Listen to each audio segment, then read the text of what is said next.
Well, leadership is usually most needed in times of change. So when things are in turmoil, when there's a challenge, that's when people actually naturally look for leadership, because they go, it's that sense of, where do we go? Where are we going to be going? What are we going to be doing?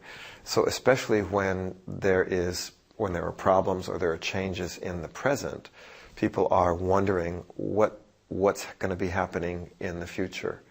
So I think right now, in companies, because there is so much change, social change, technological change, change in people, in the way that we are, interacting and communicating with each other, that leadership is an absolutely necessary quality. Based on what you have just seen and written down, give us your opinion about these definitions of leadership.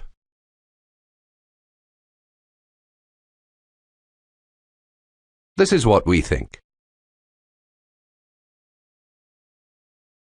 The examples of the leaders around us who are present in our lives generally have one factor in common. They know where they are going and inspire other people to go there too. Well, for me, leadership is essentially about going somewhere. To lead people is to take them somewhere, to some desired state. This first definition of leadership needs to be filled out a bit more.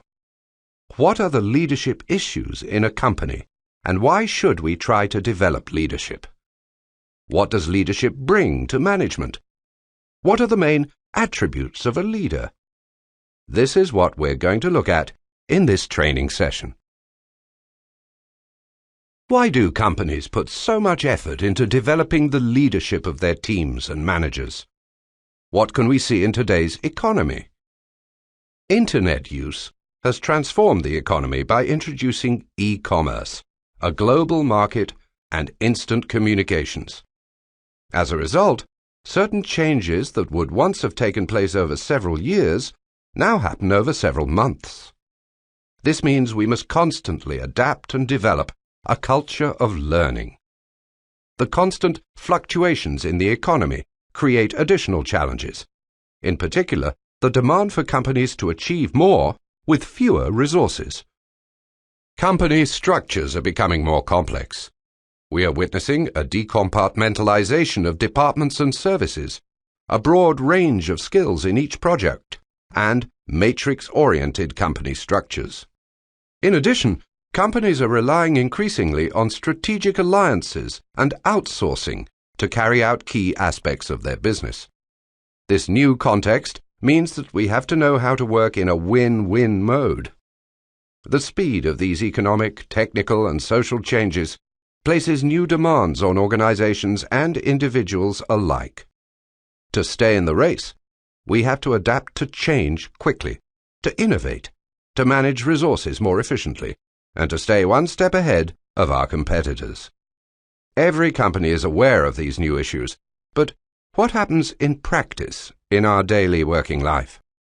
The following three situations occur regularly in all companies. Listen to them carefully, because we will be asking you some questions about them.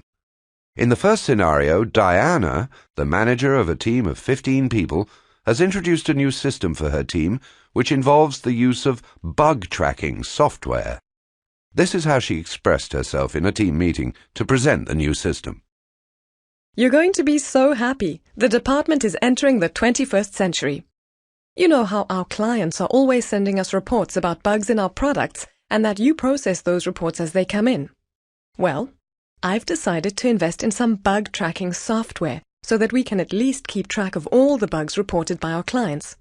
You will start training on how to use the software next week, so that the new procedure can come on stream by the end of the month. What do you think the team felt about it? Well, here are some of their comments as they came out of the meeting. It was working fine in the past.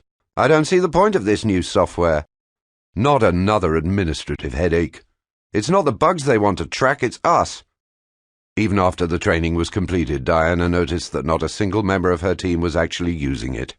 Despite her reminders, encouragement, and rebukes, a month later, each team member was still handling the bugs in exactly the same way as before.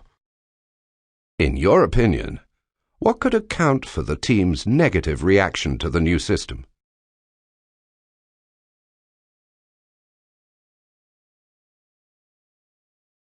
This is what we think.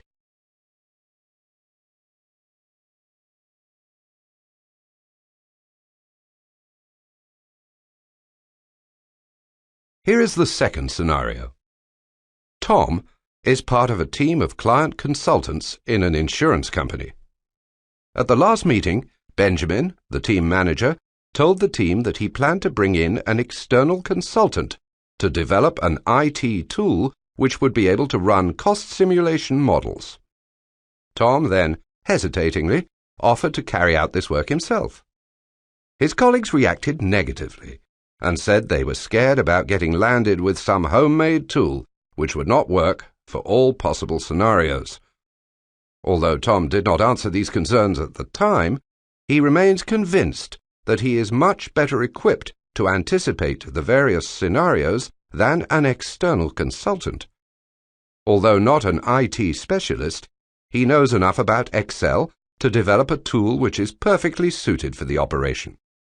Tom now feels slightly bitter about the lack of confidence expressed by both his colleagues and his manager. He thinks that ultimately the company is going to spend a large amount of money to pay an expert who is likely to produce an inferior standard of work than he could. Tom feels pretty disappointed and frustrated. However, the meeting could have made a much more favorable decision about his suggestion. How, in your opinion?